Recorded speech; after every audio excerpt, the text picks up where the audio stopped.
Hello guys, welcome to bachelor kitchen. ఈ వీడియోలో fish curry ఎలా తయారు చేయాలో తెలుసుకుందాం. నేనైతే అప్రాక్సిమేట్లీగా 800 గ్రామ్స్ వరకు అయితే ఫిష్ తీసుకున్నా. ఇది చాలా చాలా టేస్టీగా ఉంటుందండి. మీరు కూడా ఒకసారి ట్రై చేయండి. వీడియోలో చూపించిన విధంగా తయారు చేయండి. చాలా అంటే చాలా బాగుంటుందండి. రైస్లో వేసుకొని తింటే చాలా డెలిషియస్గా ఉంటుందండి. మీరు కూడా ఒకసారి ట్రై చేయండి. నేను దీనికోసం ముందుగా అప్రాక్సిమేట్లీ 800 గ్రామ్స్ వరకు అయితే ఫిష్ని తీసుకున్నాను. 800 గ్రామ్స్ ఫిష్ని కూడా చిన్న చిన్న పీసులుగా కట్ చేసి మొత్తం అంతటిని కూడా సాల్ట్ వాటర్ నీట్గా క్లీన్ చేయాలి. ఇలా క్లీన్ చేయడం వల్ల అయితే ముక్క చాలా బాగుంటుందండి.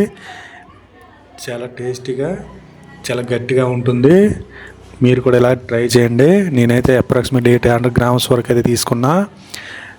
ఇందులో నాకైతే అప్రాక్సిమేట్లీ 10 పీసెస్ వరకు అయితే వచ్చాయి. దీంతో పాటుగా కొన్ని ఇంగ్రీడియంట్స్ కూడా మనం తీసుకోవాలి. అదేంటంటే అప్రాక్సిమేట్లీగా కొద్దిగా అల్లం వెల్లుల్లి ఒక 3 నుంచి 4 ఉల్లిపాయలు, అదేవిధంగా ఎండుమిరపకాయలు ఒక 4 ఎండుమిరపకాయలు, దీంతో పాటుగా కొద్దిగా దాల్చిన చెక్క, లవంగీలు, జీలకర్ర, ధనియాలు, టమాటా, అదేవిధంగా చింతపండు కూడా తీసుకోవాలండి. వీటికైతే ఇవి సరిపోతున్నాయి. ఒక 3 నుంచి 4 టమాటాలు అయితే సరిపోతున్నాయి. ఈ చెక్క, లవంగి ఇవన్నీ కూడా మనం మొత్తాన్ని కూడా పేస్ట్ చేసుకోవాలండి. నేనైతే ఇందులో అన్నీ వేసేస్తున్నాను. మిక్సర్లో మొత్తం అన్నీ కూడా పేస్ట్ చేసేస్తున్నాను. పేస్ట్ చేయడం వల్లే మనకైతే ఫిష్ కర్రీ చాలా బాగుంటుంది. నేనైతే ముందుగా అల్లం వెల్లుల్లి, నార్మల్ ఉల్లిపాయలు, అదేవిధంగా చెక్క, ధనియాలు, లవంగిలు, యాలకులు మొత్తాన్ని అందరినీ కూడా చిన్న చిన్న పీసులు కట్ చేసి మొత్తం పేస్ట్ చేసిస్తున్నాను. టమాటాలు కూడా పేస్ట్ చేసేయాలండి. మొత్తాన్ని మనం తీసుకున్న ఇంగ్రీడియంట్స్ అన్నీ కూడా పేస్ట్ చేయాలి.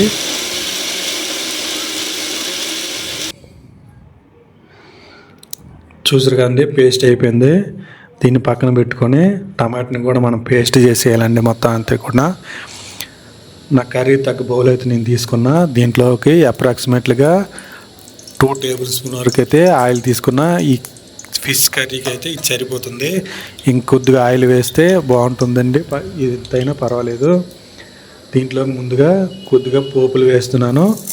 మొత్తం మిక్స్ అన్నీ కలిసి ఉన్నటువంటి పోపులు వేసేయాలి. దాంతో పాటుగా కొద్దిగా కరివేపాకు, దీనివల్ల మంచి టేస్ట్ వస్తుందండి. మీరు కూడా ఇదే విధంగా ట్రై చేయండి. ఇందులోకి మనం ముందుగా పేస్ట్ చేసినటువంటి ఉల్లిపాయలు, అల్లం వెల్లుల్లి పేస్ట్, అదేవిధంగా ఇతర మసాలా మొత్తం అంతటిని కూడా ఇందులో యాడ్ చేయాలి పేస్ట్ని.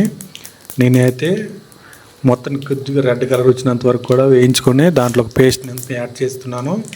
ఈ పేస్ట్ని అంతా కూడా పచ్చివాసన పోయినంత వరకు 3 నుంచి 4 నిమిషాలు వేపుకోవాలండి. వేపుకున్న తర్వాత మిగతా ప్రాసెస్ చేయాలి.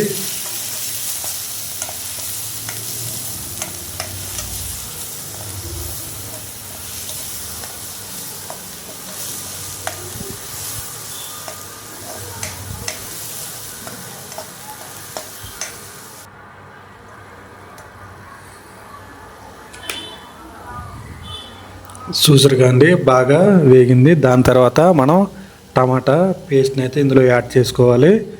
ఈ టమాటా పేస్ట్ ముందులో ఒక 15 మినిట్స్ నుంచి 10 మినిట్స్ వరకు అయితే మీడియం ఫ్లేమ్లో అంతటిని కూడా పచ్చివాసన పోయినంత వరకు అయితే బాగా వేయించుకోవాలి. నేనైతే అప్రాక్సిమేట్గా నాకు 8 మినిట్స్ వెయిట్ పడింది. మీడియం ఫ్లేమ్లో ఉంచుకొని మొత్తం అంతటిని కూడా బాగా వేగినంత వరకు కూడా మనం మీడియం ఫ్లేమ్లో వేయించుకోవాలి. దీంతో పాటుగా 2 టేబుల్ స్పూన్ వరకు అయితే కారం, అదేవిధంగా పసుపు 1.5 టేబుల్ స్పూన్, అదేవిధంగా సాల్ట్ కూడా అప్రాక్సిమేట్లీగా 2 టేబుల్ స్పూన్ల వరకు అయితే ఇందులో యూజ్ చేస్తున్నా. దీనికి ఇంగ్రీడియంట్స్ దీనికైతే ఇవి సరిపోతాయి. సాల్ట్ అయితే కొద్దిగా ఎక్స్ట్రా యాడ్ చేసుకోవాలి.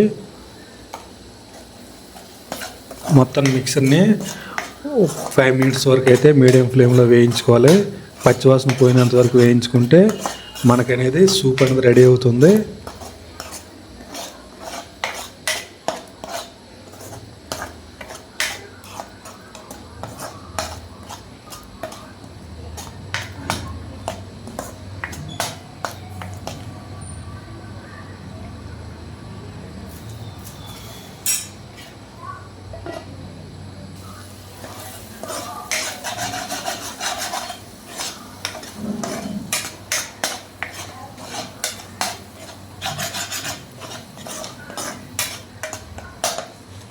చూస్తారు కదండి, బాగా వేగిపోయింది. దీంట్లోకి అప్రాక్సిమేట్లీగా 100 గ్రామ్స్ వరకు అయితే చింతపండు తీసుకొని దాంట్లో వాటర్ వేసి మనం బాగా అందులో ఉన్న జ్యూస్ మొత్తాన్ని పిండేసి ఇందులో యాడ్ చేయాలి.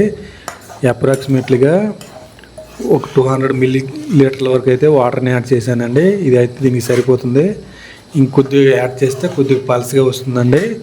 ఈ మిక్చర్ని మొత్తాన్ని కూడా ఒక 15 మినిట్స్ వరకు అయితే పులుపు వాసన పోయినంత వరకు అయితే మనం హీట్ చేసుకోవాలి. చూసారు కదండి, ఈ మొత్తాన్ని కూడా 15 మినిట్స్ వరకు అయితే లో ఫ్లేమ్లో హీట్ చేసుకోవాలి. హీట్ చేసుకున్నాక ఇలా పైకి వస్తుందండి, నూనెంతా పైకి వచ్చేస్తుంది. అదేవిధంగా తేలుతుంది. ఈ టైంలో మనం కడిగి ఉంచుకున్న చేపలను యాడ్ చేసి మొత్తాన్ని అంతని కూడా ఒక 15 మినిట్స్ వరకు అయితే మీడియం ఫ్లేమ్లోనే ఉడకబెట్టుకోవాలి. చేపలు పూర్తిగా ఉడికినంత వరకు కూడా ఏమి గంటి పెట్టకుండా జస్ట్ దాన్ని కళాయిని కలుపుకుంటూ వేయించుకోవాలి. 10 to 15 మినిట్స్ అయితే సరిపోతుంది, చేపలు అయితే ఉడికిపోతాయి.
చూసారు కదండి, బాగా ఉడికిపోయింది.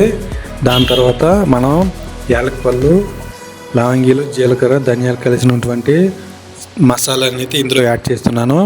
అప్రాక్సిమేట్లీ 1.5 టేబుల్ స్పూన్ వరకు యాడ్ చేశాను. దీనివల్ల కర్రీ మంచి టేస్ట్ వస్తుందండి. దీంతో పాటుగా మన దగ్గర కొద్దిగా కొత్తిమీర ఉంటే కొత్తిమీర యాడ్ చేస్తే ఇంకా బాగుంటుంది. నేనైతే జస్ట్ కొత్తిమీర కూడా యాడ్ చేస్తున్నాను ఇందులో. ఫిష్ కర్రీ అయితే రెడీ అయిపోయిందండి. ఒకసారి టేస్ట్ చూసుకొని ఇంకొక 2 మినిట్స్ వరకు అయితే మీడియం ఫ్లేమ్లో వేయించుకొని దింపేయాలండి. కర్రీ చాలా బాగుంటుంది. థ్యాంక్ యూ అండి. Thank you so much for watching this video. ఒకసారి లైక్ చేయండి, అదేవిధంగా షేర్ చేయండి, సబ్స్క్రైబ్ చేయండి. థ్యాంక్ యూ అండి. Thank you so much. ఒకసారి చెక్ చేసుకొని మొత్తం అంతటిని కూడా కూల్ అయిపోయిన తర్వాత మనం తింటే చాలా బాగుంటుందండి. కర్రీ మొత్తం పూర్తిగా కూల్ అయిపోవాలి, బాగా చల్లగా అయిపోవాలి, అప్పుడే బాగుంటుంది.